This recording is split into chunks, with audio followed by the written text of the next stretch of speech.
BeastNet is brought to you by James Safety Services in partnership with OCR Buddy and OCR Strong. Here we discuss all things OCR and fitness related. Welcome to BeastNet. A 10K and then came back, and then thought I had enough time, but I was just a little, yeah. Oh, how did the 10K go? It went good. I did it with a friend, but it was really two 5Ks. We did a 5K with weight, then took off the weight and ran another 5K. Okay. So it was good. My time's still not where I want them to be, but they're getting better. So there's Okay. that. So they're getting better. I've been working on interval to try and help with my breathing. So I have an app on my phone that'll tell me, 2 minutes, okay. Then take like a minute, not walking, but just a little less, bring myself down a little bit, try and get my breath, make sure I get my breathing under control. And then 2 minutes at a more hard pace, and then back down for another minute, and then 2 minutes at a hard pace and back down. So, Okay, good. Have you tried like zone 2 running lately? yes. Well, Yes. what do you, well, okay.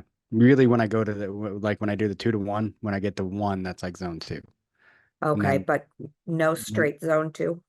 No, I haven't done. I need to. Well, that's not completely true. During the week when I'm doing my shorter runs, I do that in zone 2. Okay. So I And try what and get to about zone 2 biking? instead. Biking, usually on my shorter ones during the week, I'm in between 2 and 3. Okay. So, and then I'm going to do a longer bike ride tomorrow. I got to try and get it in early though, because I'm giving blood tomorrow too. So I don't really want to do a long bike ride after giving blood. But Yeah, definitely don't. And Mhm. make sure you're getting in some really good food and refuel after yeah, both. so After because both I of them. do the way when I give blood now, I do plasma or whatever it is, so I can do it more often. But Okay. and they do say actually with that you can do a little bit of exercise right afterwards, but not like you're not supposed to push yourself if that's Right.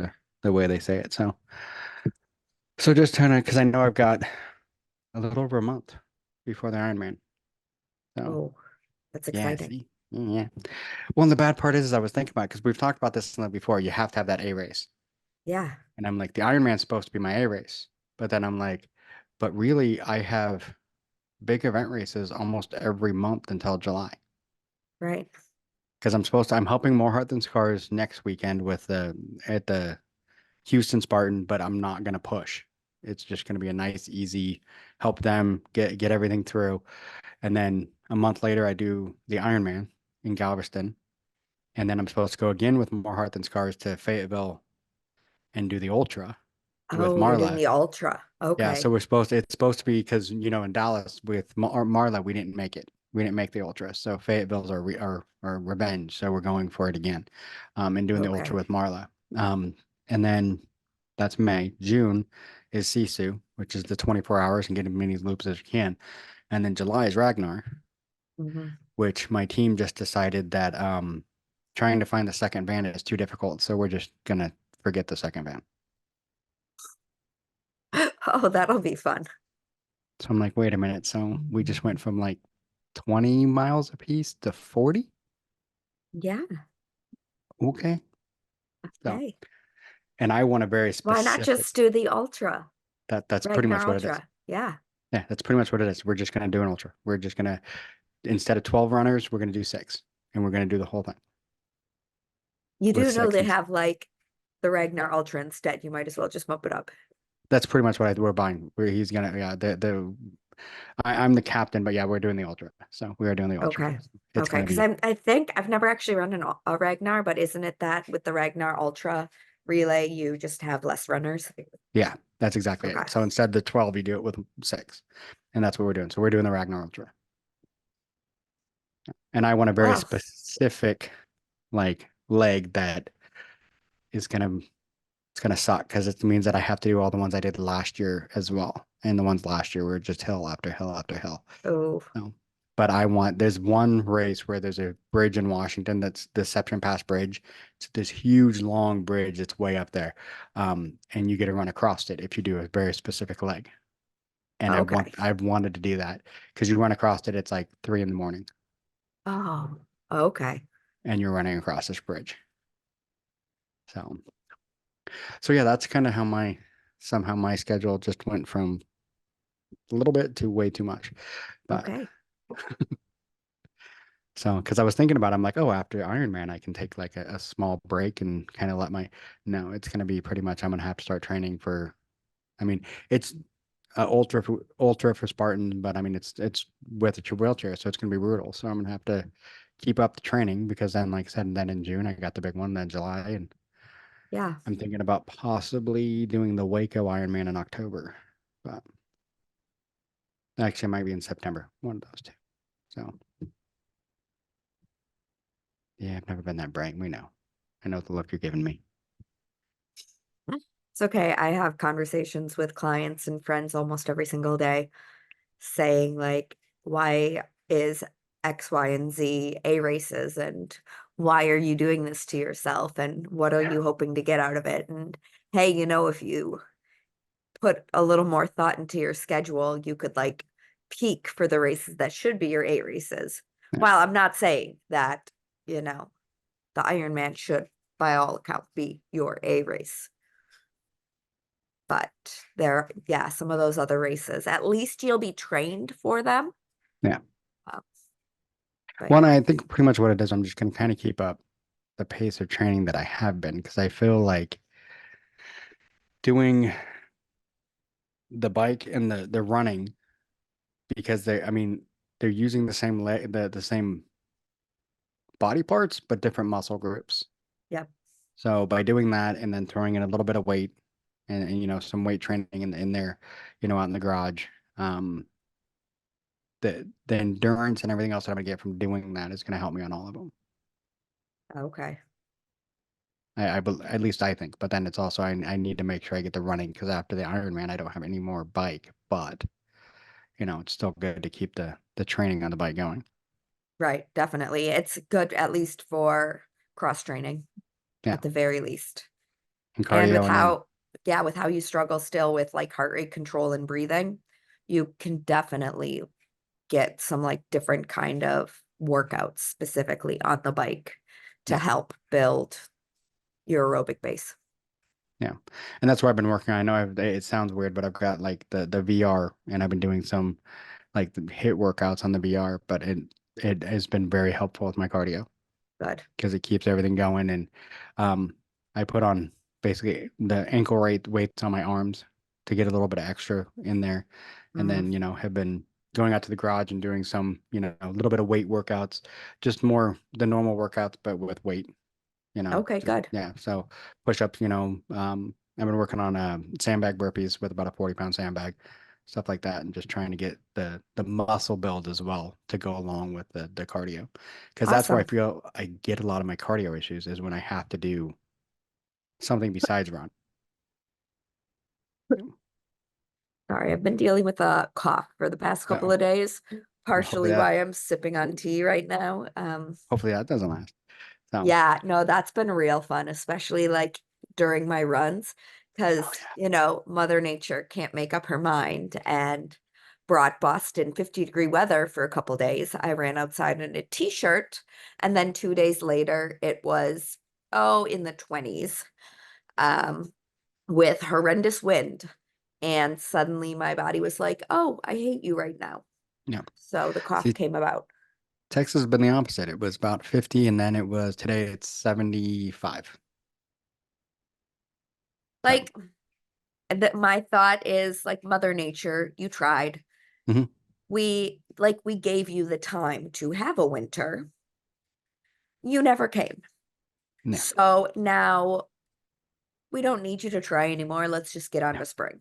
Yep. Let's get on Um, spring, move on with it. Boston hasn't had snow in 2 years. Oh, So yeah. wow. Yeah, I didn't know that. That's insane. Yeah, we haven't had like any substantial snow, like maybe a light dusting here and there, but definitely nothing that warranted like shoveling. Wow. Yeah. Yeah. See, in Texas, when the one time it dropped below 30, that like everyone lost their minds. Like Yeah. literally, my company closed for the day because it was too cold to go to work. We've barely had a day where the high has been below 32. Wow. So, and you're like a lot closer to the equator than we are. Yeah. No, we had So, one day where it dropped down by like 29 or like I think it was 25 and everyone here lost okay. it. That's funny. It's just like I'm like, what is going on? Yeah. Yeah. Work's like, we're closing for the day. And I'm like, there's no snow. It's just a little cold. They're like, yeah, no, we're closed. Okay. That's cute. Yeah, that's what I thought. I'm like, all right. And I'm like, okay, I'll go run in a sweatshirt right now. Yeah, I that's don't pretty even much my need to thought. bring out my like running jacket. Yeah, that's pretty much. I'm like, okay, whatever. Gives me a day to do whatever. Yeah, So, exactly. yeah, right on. So that's kind of been what I've been working on, trying to get back to where I was, you know, physically. The hard part's been the mental. We've talked about that in the last couple episodes. It's just the mental of doing it. Yeah. Once you get out of it mentally, it's very tough Yeah. to get back into it. So that's been my big push, is just trying to mentally get back. And I've been kind of forcing myself, and now it's getting more and more where it's like I don't feel right unless I do it. So I'm like, okay, that's good. Now I'm getting back into that where it feels like I have to do it. And that's what I want to get back to. Okay. Like not have to, like I don't want it, like I have to do it to feel right, if that makes sense. So Oh yeah, definitely. yeah. So what have you been up to? I know one of the things we want to talk about. You went to a special meeting. I did. Before that, I did get a new tattoo. I did see that, which it's amazing. Um, like words can't even describe how ecstatic I was to get that email saying that I had an appointment with Kelly Doty. And if anybody listening has ever watched Ink Masters, she's probably one of the most iconic artists to come out of the show. And by happen chance, she lives or is in the process of moving away from Salem, Massachusetts. And because she just got married and is Mhm. moving to Scotland, they are waiting for her visa to come in. So she's like, oh, I might as well do some tattoos. So they posted it on Instagram, and I was like, yes, I need a Kelly Doty piece. I don't even care what you put on my body. I just want a piece of art. Yep. And next thing you know, I was sitting in a chair for 9 hours getting probably the equivalent of a sleeve at this point, because I said, let's do it on the inner arm. And she was like, okay, let's take up your entire arm. So it is pretty substantial, and I am obsessed with it. Oh yeah. So I saw the that picture of it. It's amazing. it So is so beautiful. it is. Um, It is. but yeah, I did that. And then a couple days later, I hopped onto a plane out to California to help teach the USA OCR Level 1 coaching certification. Now, a little bit of background. I did not attend the first USAOCR Level 1 training cert back before COVID. USAOCR has been attempting to get off the ground for quite some time.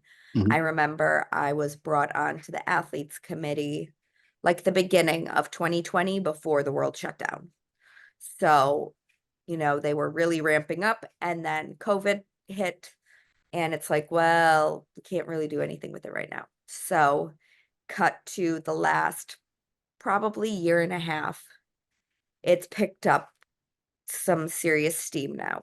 So I am on the athletes committee, the competitions committee, and the development committee. Nice. Yeah, I love it. I love this sport. We all know that. Oh yes. So I was brought onto the development committee years ago, stayed on that.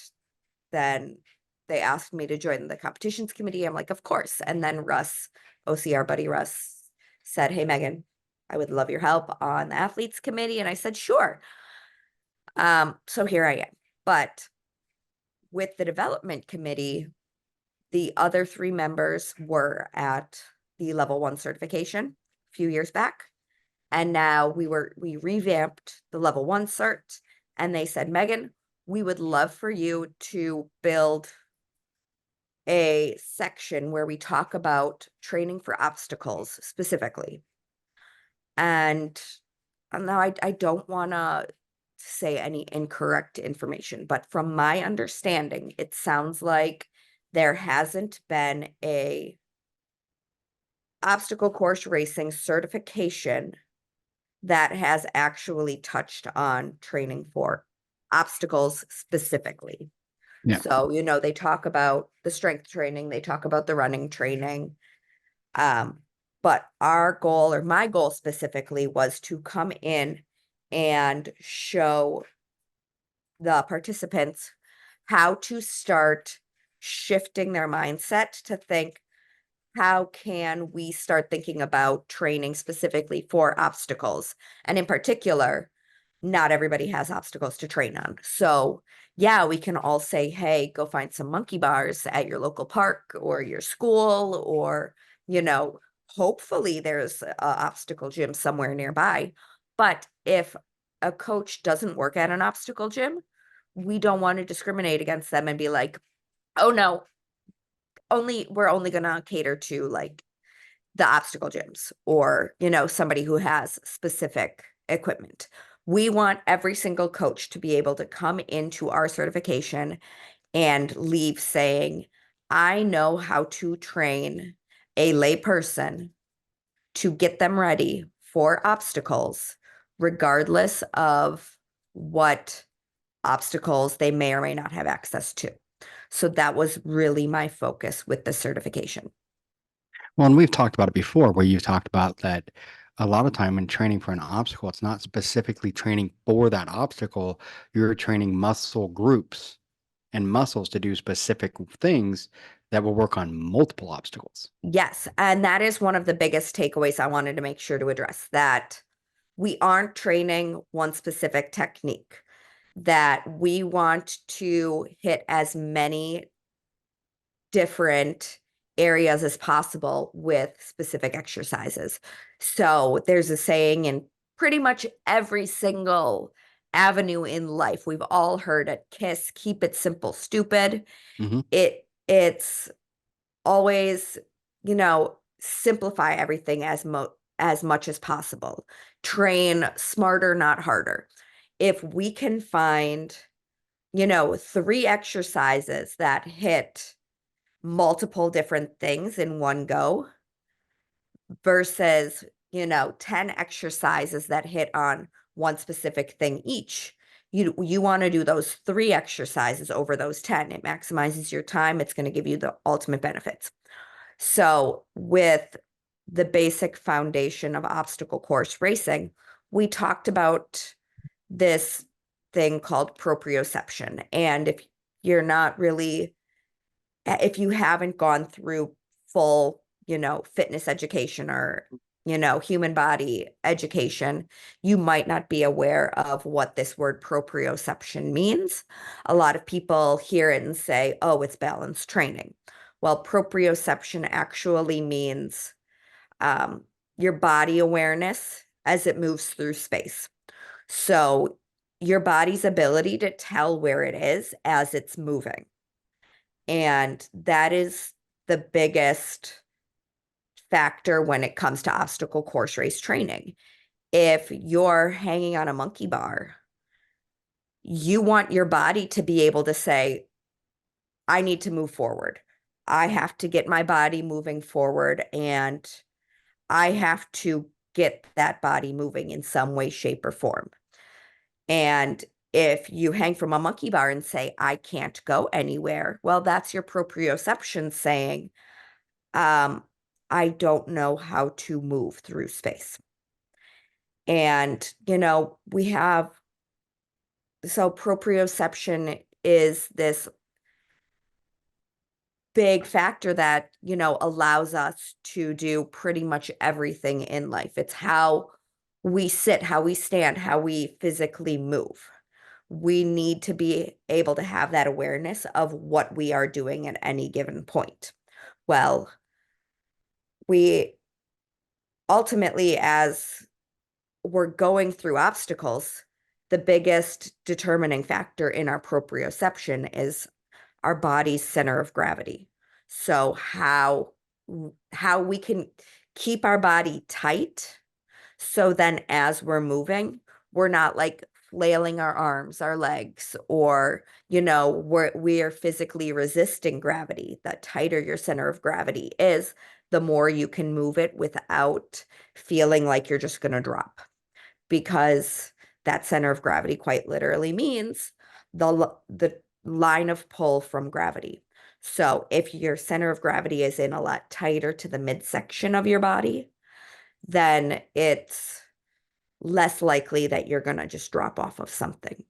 So that was the big key in developing this certification. How can we maintain our center of gravity as tight as possible while teaching our body to move through space? And it ultimately comes down to our mobility and our stability. So obviously core stability is the biggest way to develop your center of gravity. But one thing, a lot of people who, again, aren't familiar with this term proprioception, they are less aware about the proprioceptors in our hands. And we have talked about it so many times, how gloves, you do not need gloves when you are on an obstacle. If you have this sense of, I need gloves to be able to hold onto an obstacle, that is a big red flag that your center of gravity is off, your core stability, your mobility are completely off, and you don't have that body awareness. Because quite literally, the main points of proprioceptors in our body are our hands and our feet. When we put gloves on, we block those proprioceptors or make them a little dull. So then your hands can't sense as much of what it's doing. They can't adapt to what they're gripping or what they're moving through. And that A lot of affects, times you squeeze harder. yeah, you squeeze Which- harder to get the exact same effect. And I mean, I think I've talked about it on here, like me running my first obstacle course race, over 10 years after I quit gymnastics, I was like, I haven't been on any kind of bar to swing in over 10 years. So I guess maybe I'll try some gloves, because I know when I was in gymnastics, we had grips to protect our hands. And as soon as I went to swing, the gloves just shredded off my hands in the first swing. And that's because my hands were like, oh, we know exactly what we're doing. But no, we can't move with this this thing that's supposed to be like super tacky. We can't move like that. So we're just going to get rid of it. And it just shredded the entire gloves. And the proprioceptors were like, we got this. We know how to move you. We don't need this. Yeah. So that was the big key in developing this certification was, starting from square one, identifying your client's limitations and saying, okay, what are their issues? A lot of times, people who can't hang from any kind of bar, they lack the wrist mobility. We spend all day typing on a keyboard. We don't actually go into the extension of our wrists. We stay in flexion or we stay in neutral. Even if we think all of our grip training, we maintain a neutral wrist. We're really strengthening the flexors in our hands, but we're not getting anything for the extensors. So we need to be able to maneuver flexion and extension in our wrists, even if we're not physically extending our wrists as we are swinging, we're still stabilizing from it. And, the amount of wrist mobility we have directly relates to our shoulder mobility. So we start with our wrist mobility, then we work up, we build stability in the shoulders, mobility in the thoracic spine, and then we teach how to actually stabilize the core and use the body in one unit, versus you see a lot of people who maybe they can like move their lower body, but their upper body doesn't come with. Or, they go and they try to lock off and try to move and they can't get anything going from their lower body. And they're like, okay, this is either an upper body or this is a lower body. And it's like, no, this is the total body. Yeah. So that was the biggest concepts that I really wanted to focus on when developing this certification, or this part of the certification. I'm not going to take credit for literally anything that I didn't touch, because we did have 3 other phenomenal coaches who were also teaching this certification. That's awesome. And I mean, it's because it's one of those things, we've talked about this quite often, that a lot of time people get way too focused, like, hey, my hip's hurting. And then you get so focused on your hip, and then all of a sudden it's like your hip's hurting because your knee's not working right, because your Right. ankle's not doing this.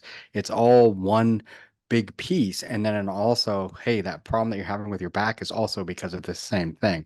And it's a lot of people don't realize that, like you're talking with the wrist, like your wrist not working correctly moves all the way up until, like, basically your whole body, Yeah, and and that's huge. Converse, or in that same vein, we talk about you can grip too tight Hmm. when you're trying to swing. Well, that gripping too tight is causing the flexors in your wrists to become even more contracted when you already don't have great extension in your wrists. So your wrists are coming into a greater flexion and tightening all the way up. So then, when we're over gripping, not only can you not swing, but if you try to swing, then you're just going to tear your hands, because your hands, again, the proprioceptors in your hands know what they need to do. And again, fat guy in a little coat, Chris Farley, as soon as they go to swing and they realize they don't have any room, they're like, but no, we're going to make room. We know what to do. Yeah. Sorry, the rest of the body hasn't gotten the memo, but we're going to do what we're designed to do, and that's move. Mhm. And ultimately, that's how so many people end up ripping their hands. I mean, same thing goes with, ninjas, gymnasts, anybody else who has to grip and swing. As soon as their grip starts to fatigue, they end up gripping harder. Or if their hands are wet and sweaty, they have to grip harder. And they ultimately end up tearing their hands. So that's why so many people have to wear chalk, is because if they get the littlest bit of moisture, they overgrip, they tear their hands. Yeah. Another one of the things that I really wanted to address, and I have gotten so much hate throughout the years from people for my stance on dead hangs and how I want the OCR world to do away with dead hangs. But one of the other things that I brought up throughout this certification, as I was putting together exercises, I did identify the difference between dead hang and active hang. And I started by talking about a book that I read, ironically, on the plane out to California. It was like a thriller where, this teenage girl was like burying a dead body. Mhm. And she was like having a monologue with herself, like an inner dialogue, and thought, I wonder what is heavier, a dead body or a living body.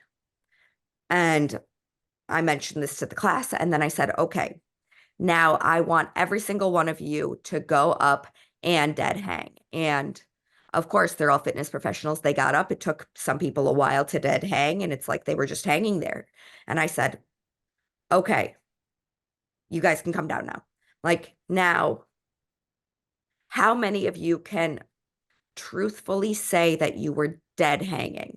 And I again referenced, what is more heavy, a dead body or a living body? Said, now, was that a true dead hang? And they're like, well, no, because they have the awareness of, oh, I'm hanging from this bar. So I'm going to squeeze my body. I'm going to hold my core in. I'm going to try and take as much body weight off of my body as I'm hanging. I said, okay, now how many of your clients get up onto that bar and you say dead hang, and they truthfully dead hang?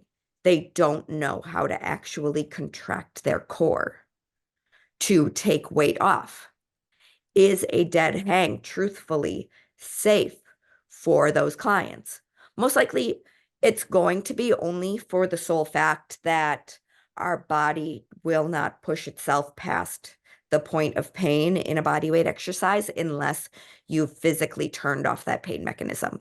So unless you're like a David Goggins type who can, allow their shoulders to fully dislocate before their body says, hey, I'm in trouble, like nobody's going to actually push themselves to the point of pain, but they're not going to get all that much of a benefit from going up, feeling all of their body weight, not being able to really contract too much. And again, everybody is relative, so I don't need people coming at me like, "Oh, don't come for my dead hangs." Like people can see benefits. They 100% can. There is a lot more beneficial work that can be done on the ground to develop core stability before they put themselves in a compromising position where gravity is physically pulling them down and they're not resisting it at all. Yep. So I said, while I understand the benefits of a dead hang, the time under tension, the factors in grip, it can give you some really great core stability attributes when you know how to contract your core. I said I would much rather have every single client start in a active hang where I have them go and start in a chin up hold and say, do what you can to resist gravity. And then once gravity fully pulls them out, I say, now hold yourself at the bottom without dropping. Because even then, even if they are fully in that quote unquote dead hang position, they are still trying to be as active as humanly possible. Mm-hmm. Whereas if I say, go dead hang, if they haven't been cued to activate, they might not know how to activate. No. I agree. I mean, I think the biggest problem that I've seen with trainers a lot of times is they get that whole idea that everybody knows what they know. Yeah, 100%. So they don't try and explain things. So it's like, oh, go dead hang. Well, if, like you said, the layman's going to go dead hang. They're just going to hang there. Where with no activation, if you do like you're talking about, where you get the active part, now it's like, oh, okay, I get it. Because honestly, until you just explained it, I never thought of that. No one's ever told me to activate. It's just dead hang is just you hang there. And it's literally just dead weight. Yeah. And it hurts my shoulders like hell. Exactly. That's why I never do it. Exactly. And I'm not to say that you wouldn't get benefits from dead hanging, but a lot of people, if they don't know how to activate, it is, and for a lack of better ways to describe it, it is pulling your shoulders out of the rest of your body. It is causing a distraction in your shoulders. So it can be really great for your joints if you know how to resist, but a lot of people don't. Yeah. So I see all of these dead hang challenges and bless their heart, like I love them for trying. I love that people are still putting out things that other like OCR athletes see it and say, "Oh, I would really like to improve this," or "Oh, this is an easy thing that I can do every single day." But until we're actively actually cueing how to get into it safely, I don't think it's something that we should be doing. But I mean, I could say the same thing about most of the, squat challenges and push-up challenges and whatever else. I always say people know or people don't know what they don't know.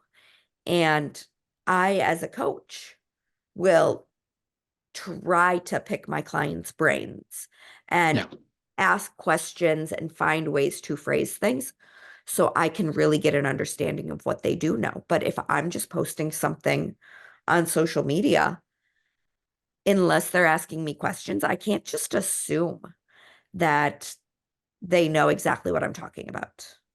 No. People don't know what they don't know. So you hear the word dead on a hang, you have to assume that they are quite literally being a dead body while attempting to hold on. Yeah.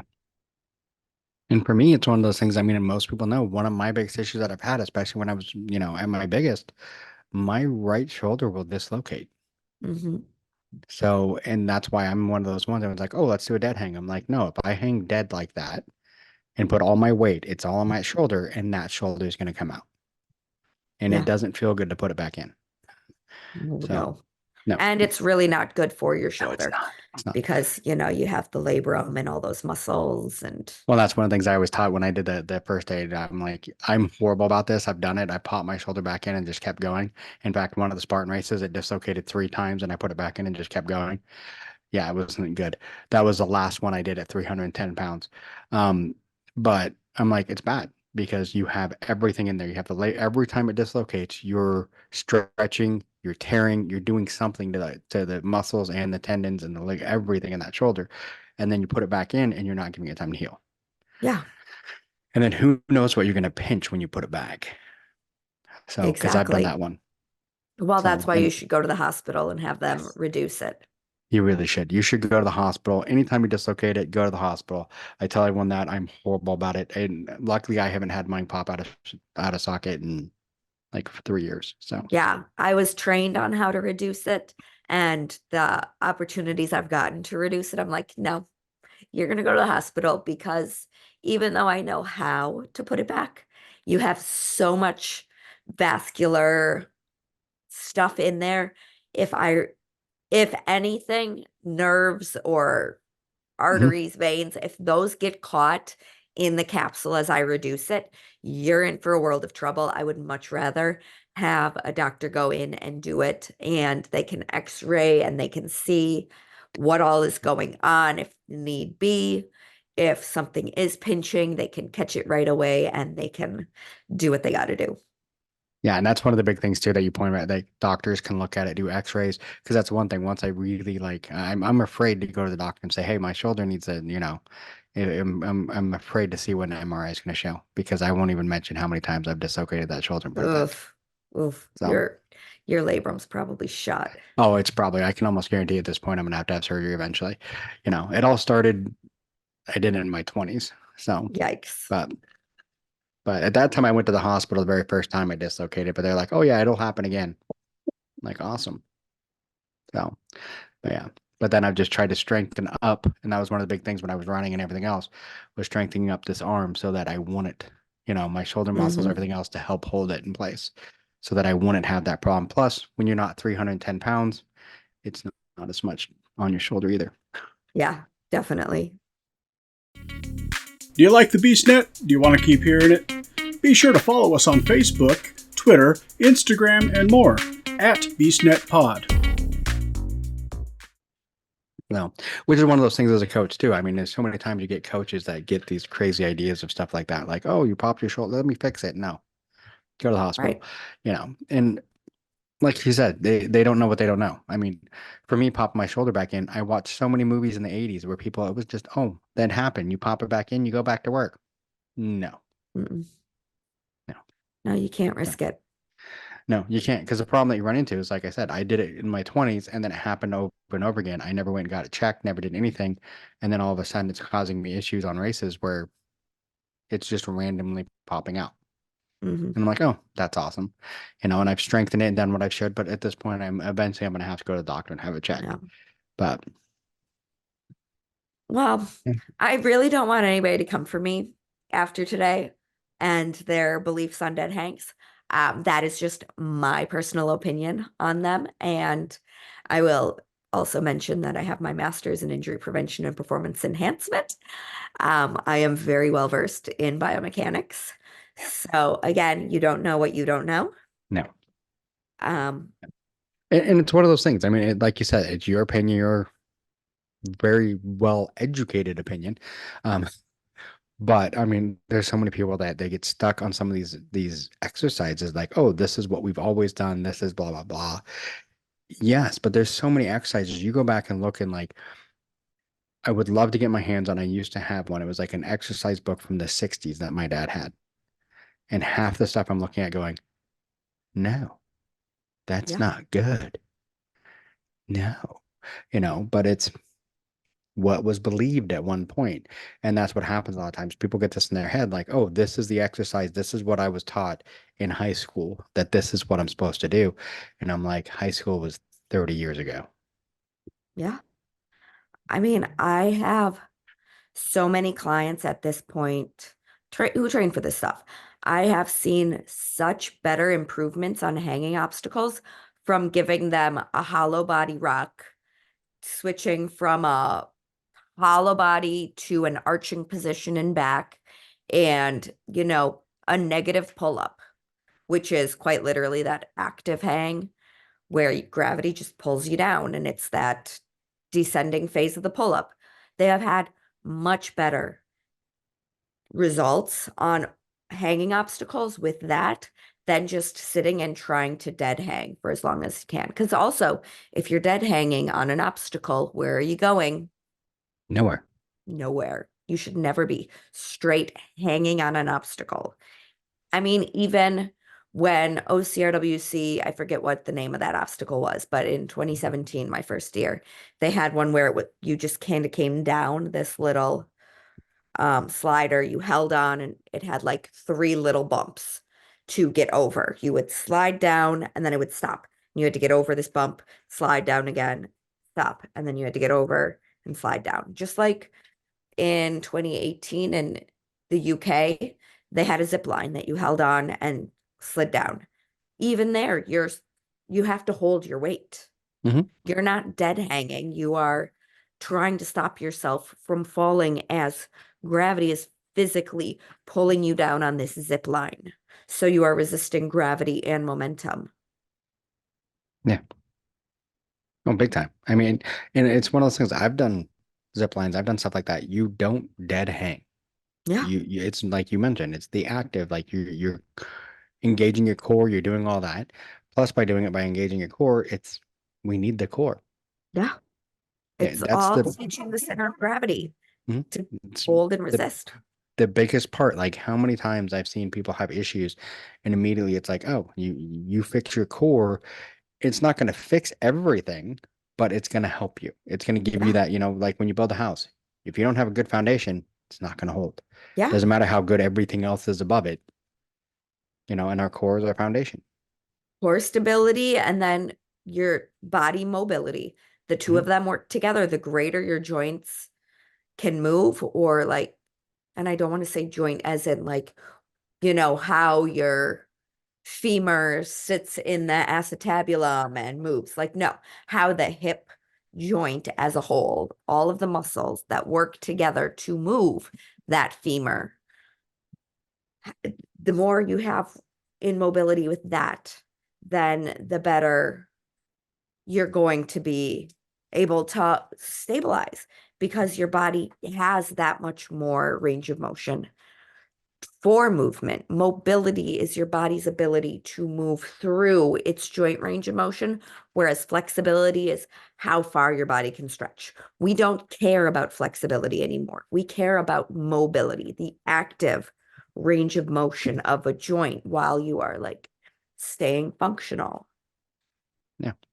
And for me, that's been one of the biggest things for me. It's right there. You use the word that's my favorite one. Like everyone's like, where do you want your fitness journey to go? Do you want to be jacked? Do you want to do this? I'm like, I want to be functional. Yeah. I mean, and that's it. I don't really, I mean, I want to look good, of course. I mean, but it's going to take more than exercise for that to work. But I want the functionality. I want to be able to physically do things, because you see all the times like bodybuilders, whatever. I'm not, that's tough as hell to do what they do. But you tell a bodybuilder, okay, let's get on a treadmill and let's see who can go the longest. 9 times out of 10, we're going to beat them Yeah. because it's all about building that muscle. Very few, bodybuilders really don't have any cardio because it kind of doesn't work well with what they're trying to do. And that's kind of the thing. I don't want that. I want functional. I want to be able to, go out.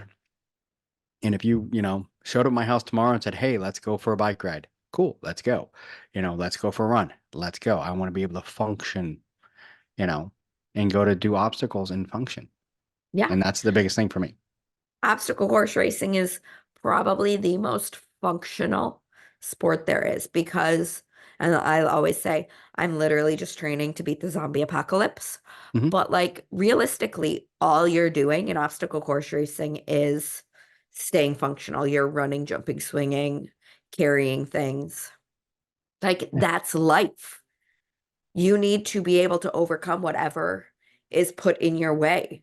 And should the zombies ever come, I guarantee you, anybody that can jump over a fence is going to survive a hell of a lot longer than somebody who's, lifting just a weight over their head or squatting 500 pounds. Not to say that that's wrong. Like, that's great. I want to survive the zombie apocalypse. I hate zombies. Yeah. Don't let them come eat my brains. Yeah, no. See, I'm not going to say much because when I used to game, that was my gamer name. Was Zombie. Oh yeah. Because I was very funny. well known in the game that we played, of being the one that for whatever reason I could get hit like multiple times and still keep going. Like somehow in the games I Wow. was always just like, yeah. But so then my nickname was Zombie. And then yeah, it just cracks me up. But yeah. That's hilarious. But So with all of our talk about, USAOCR, it's ironic, but not ironic, I feel, because obviously we know what's going on in the obstacle course racing world. yes. We see it. I think you kind of have to be blind to not see what's happening with Spartan. And I don't want to sit and be like, oh, hey, now we're going to bash Spartan, because we're not. No. We see what's happening. We don't have any say in what is going to happen to Spartan. But No. a lot of people are worried about where obstacle course racing in general is going. And I want this podcast, if anything, to be reassurance to whoever is listening that the sport is not dead. No. Here in the States, we are actually very far behind compared to a lot of the rest of the world when it comes to developing the sport side. There are other countries who are much more progressed in where the sport is going. We just so happen to have this giant brand that was throwing money at everything it could for so long, and now they can't anymore. So our pros are very money driven when the money has dried up. So, we see all of the pros that went over to Saudi Arabia, and I'm not going to get in on my views on that, but compare the people that went to Saudi Arabia to the people that have applied or last year raced as USAOCR. And it's like, well, we didn't get the numbers because not only was there no prize money to win, but USAOCR as a whole does not have money right now. So they No. couldn't pay for the athletes to travel. So our pros who are like, we just want to win money, they weren't going to be like, oh, well, now I have to pay for my own everything. And bless their heart, like, I'm not here to rip on them either. This is in part their job. So go where the money is. Mhm. But if anybody is looking to really be competitive in the world of obstacle course racing, they should be looking to come out to USAOCR. They should be supporting USAOCR, becoming a member of USAOCR. It's free. You do not have to pay a single thing. We are working actively to build race series, which it would be, as of right now, the for-profit brands, because there's like no not-for-profit brands at this point. But it would be a way for us to get qualifying, and then hopefully we can get sanctioning of some of the brands. So then we can say, hey, this is USAOCR stamp of approval. This is going to prepare you for USAOCR national championships or whatever else. We Mhm. are going to have a national championship race. We are finalizing the date. I am not on that committee. I'm not going to speak on what's happening on that side. But we are, we're going to be holding more coaching certifications. If you want to become the coach at the international level, you are going to have to go through the different levels of USAOCR coaching.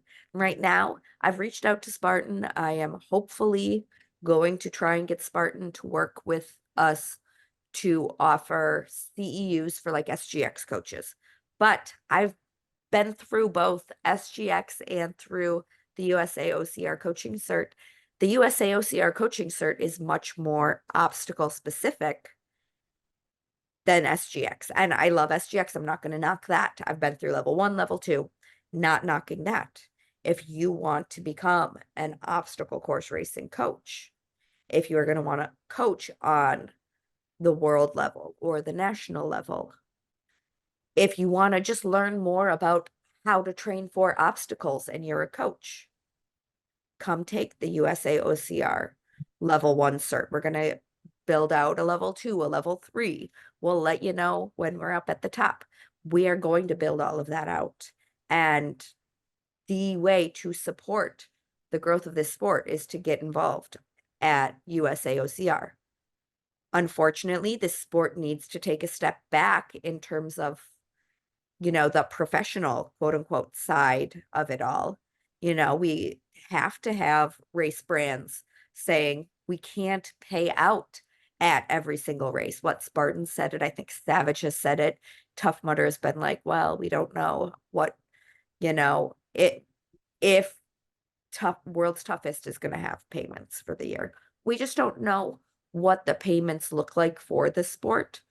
So you have to be okay with racing brands that don't pay out if you want the sport to move forward. Yeah. Which totally makes sense. I mean, it's one of those things that I think the biggest problem that we have, and I'm guilty of it as well, I believe, we got spoiled. Yeah, we 100% got spoiled. We got spoiled with races from, you know, all the different brands for years. And then COVID knocked a couple of them out. And now we're seeing that, you know, everything happening from that, you know, the backlash, because now we're getting less and less people at races. I've seen at all the races, you know, I didn't do a whole lot of races last year, but the ones I did do, it wasn't what I remembered, you know, and the people and everything like that. It's a lot less people, you know, a lot different, you know, and we've had another brand that just went down, what, 2 weeks ago? Yeah. So, I mean, we're seeing less and less brands, which happens. We see that in anything. You see it in anything where all of a sudden you get all these brands because it's huge, it's amazing, it's everybody wants to go do this, and it's the next big thing. And then they start dropping off to the because it stops becoming the next big thing. And that's what we're seeing with OCR right now. It was this huge thing, and now it's kind of hitting that dip. And it's just a matter of seeing who survives through the dip. And I mean, when you have people like USAOCR that are pushing to say, okay, let's come together to help make sure this continues on, which is amazing. So Yeah, that's I mean, that I want to get more involved in that. That's something I need to work on. USAOCR is always looking for more volunteers. Anybody can become a member right now if they are obviously in America, US citizens. If you are not in the US, you can look to your own nation's governing body. We are all working to build up, you know, the World Obstacle FISO. These are the people that are going to get it to that Olympic level if that is the future. We don't know what the future holds, but we are working to build out legitimate championships and, you know, actual standards. It doesn't mean that every single race is going to look the same.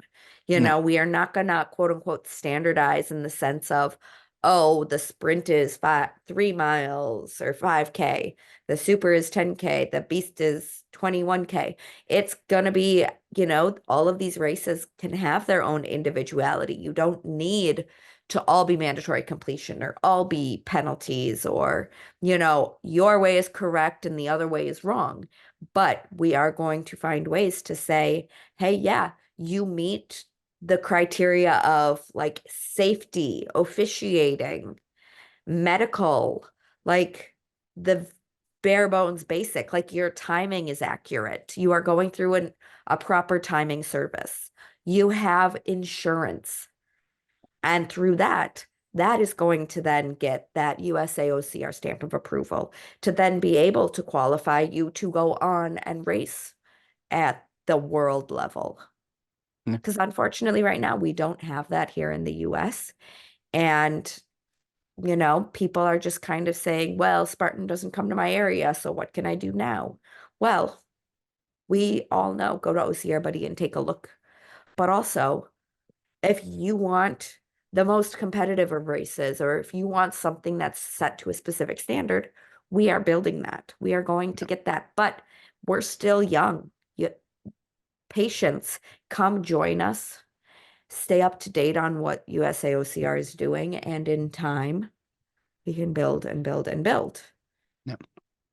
What's funny is that he mentioned OCR Buddy, and that's Oh, what I yes. took off my head right before we recorded, because when I ran and everything, I had this on my head to keep I my hair love out it. of my eyes. So I love OCR Buddy. So I'm actually I love I'm, OCR I'm Buddy. yeah, I talk to Russ is Russ great. so much. I'm an ambassador for them, so I'm Me not sure what too. that means, but me too. I mean, I've been an ambassador for years, and like when he sends out the email, like, "Hey, are you going to continue on?" I'm like, "Yes, I am." He's like, "Well, you better." I'm like, "Don't Yeah. worry, I will. I No, they're will." great. Yeah. Oh, he's phenomenal, and I mean, Yeah. he is, one of the people spearheading USAOCR. Russ, I mean, love him to death. He does so much to the point of he is stretched so incredibly thin, and it's all for the love of the sport, the love of his Mhm. family, the love of his temple, the love of everything he does, that, he puts his heart into absolutely everything. He does. He does great. I love Russ. So, and then Bonnie's great too. Bonnie. Yeah, So Bonnie's that's where phenomenal. I got this with Bonnie. So Yeah, no, because I was like, I need one because I have one. I have a More Heart Than Scars one, but I can never find it. And then I yeah. think I have an old Beast OCR one somewhere, but it's like they're great when I'm running and they keep my hair out of my eyes. So, but yeah.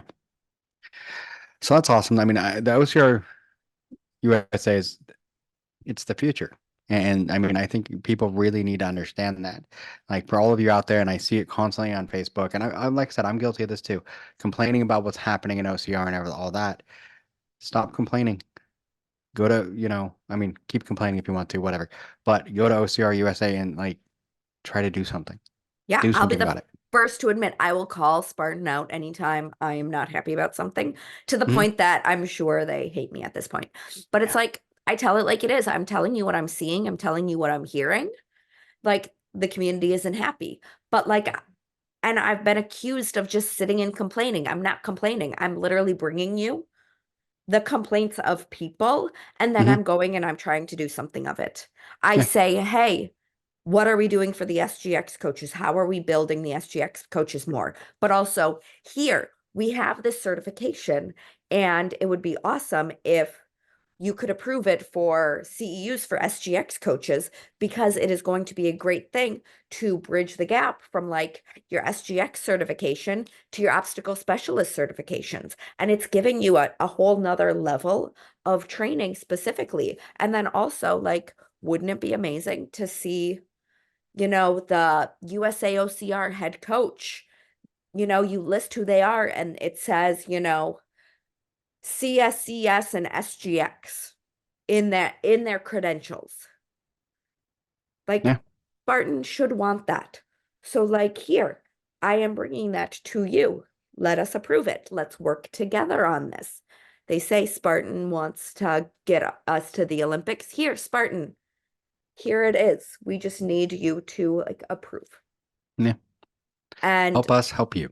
yeah, and the more people who say, we love Spartan, we want to see this sport grow, and can say, Spartan, here, come help us, work with us. Hopefully, the better, but who knows? We don't know what's actually happening for Spartans. So instead of just getting depressed and saying, oh, we don't know what's going on anymore, say, hey, we don't know what's going on with them, but we can figure out what's going on with the One, governing body yeah, and the and sport. I think what it is too is to remember that, and like I said, I'm guilty of it too. We forget that Spartan isn't the whole OCR world. There are other brands, there are other things. Spartan is the Mm-hmm. big one, but there's still ones under it. I mean, there's still, we still have all these other race brands. We have, OCR Buddy, like you said, shows us all these ones. So we get that all the time. Hey, oh, Spartan doesn't come to my area, but once a year. Yeah, but there's this one and these local ones. And there's all these other ones that you could do. They're just not Spartan, but they're still Uh, OCR. I will also go off on a little bit of a rant because I am so sick of telling people like race local brands. And they're like, I have no local brands. I said, when I say local, I'm not talking about local just to you, but the brands that are Yes. in the small communities, because those local brands, they aren't just cash grabs looking to hand you a shirt and a medal. They are pulling out the community. They Hmm. are stimulating the community economy. Me and I will always go back to Indian Mud Run. They have my heart. And if you haven't responded on their post about the shirts, I strongly recommend you do because they are looking to still sell shirts for that final from that final event with names on them would be amazing. And Indian Mud Run was always a fundraiser for their community, Hmm. but they would pull out people from all over, not just the US. They would bring people from Canada, the world, whatever, to come out and run in this teeny tiny small town in Ohio. And every business you would see a sign that says, Welcome Indian Mud Run. And they had their ROTC as their volunteers. You would walk Hmm. into any little business and they'd say, Oh, you're here for Indian Mud Run. Oh, you're here for Indian Mud Run. They would have people from the community come out and support because we are there supporting their community as well. Yeah. And that is going to be the same with any quote unquote local race that you go to. Yes. It is a way to further stimulate their economy, and they genuinely want to see these races continue to succeed because they are bringing more people to their community. Yeah. Plus, those smaller brands, they have more time to build new obstacles, to think of new ways to increase the challenges, increase the competition. They Hmm. are, they're not just cranking out races week over week over week over week. They are building the best thing humanly possible because as their brand continues to improve, their numbers should hopefully continue to improve. Their numbers continue to improve, then the race, one state over will hopefully continue to improve. Look at what they've done in the Chicagoland area.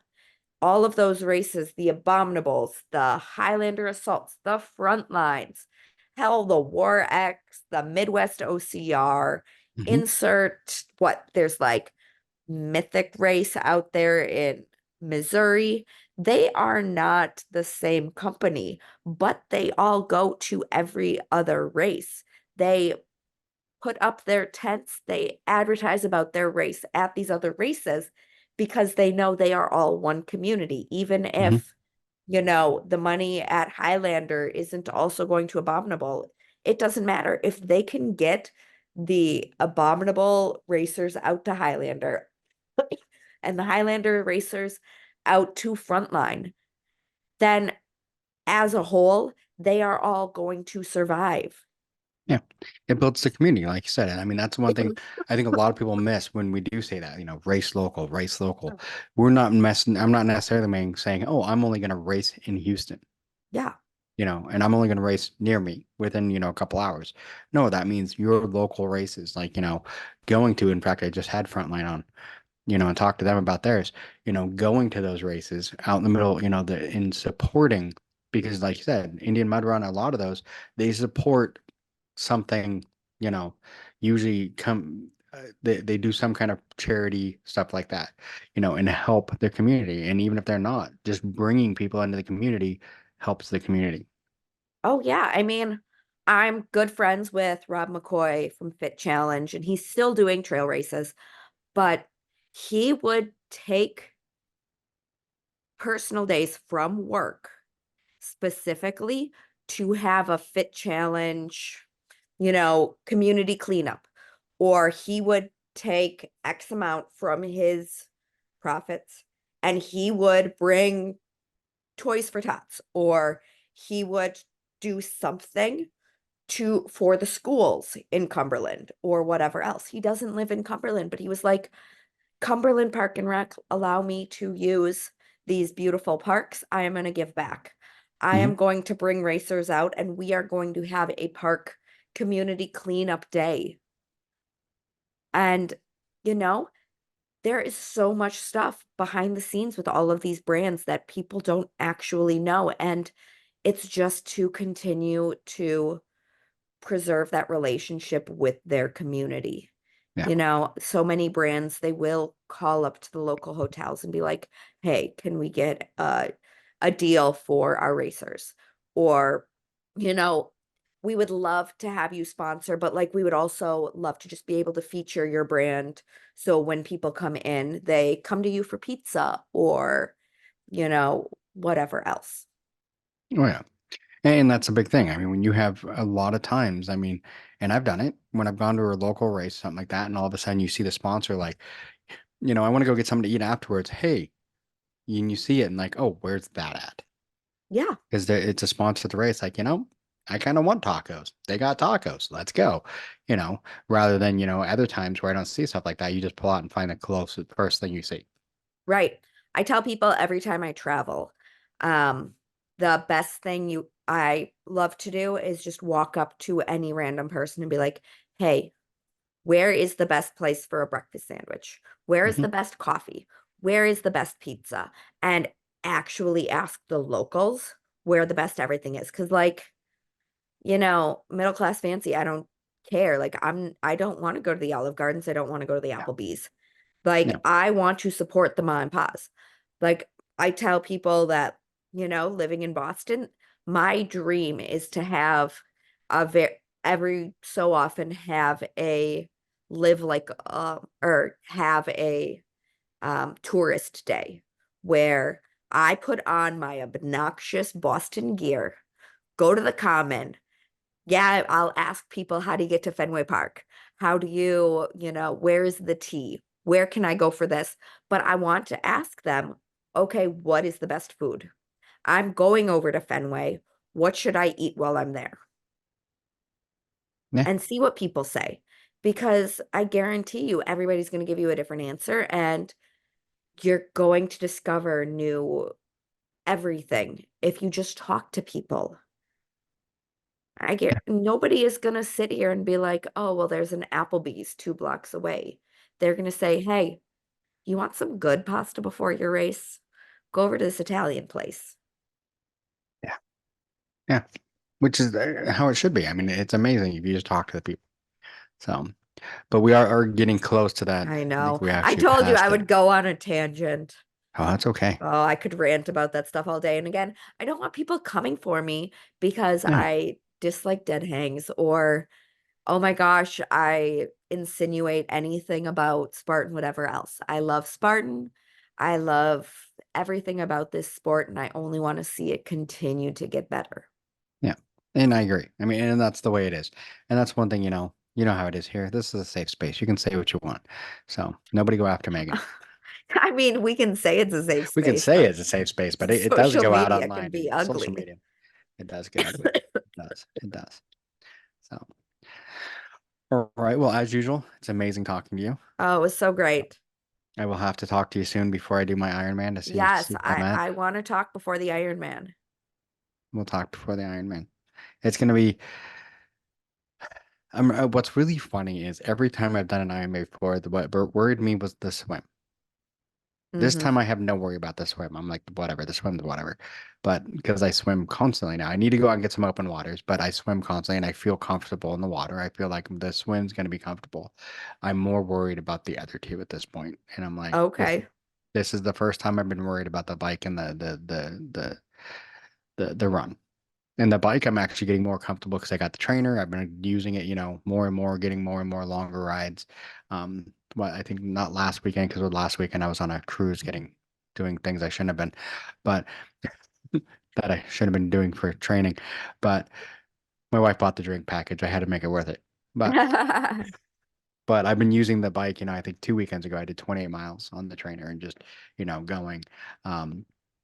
My plan is, like I said, tomorrow I want to get out before I give blood and do, get on the bike and do outside, go outside with the bike because the weather's getting nice. So and get, I'm hoping for about 25 miles, but we'll see. Okay. See how much Well, time I have. You should probably stop it here. Otherwise, I'm just going to keep diving into your training. Thanks for listening to the BeastNet podcast. If you haven't done it yet, find us on Facebook, like and share the podcast. Give us a review on iTunes or Spotify. All these things will help to expand the show in the future. Don't forget to subscribe and let us know what you think and what you'd like to hear.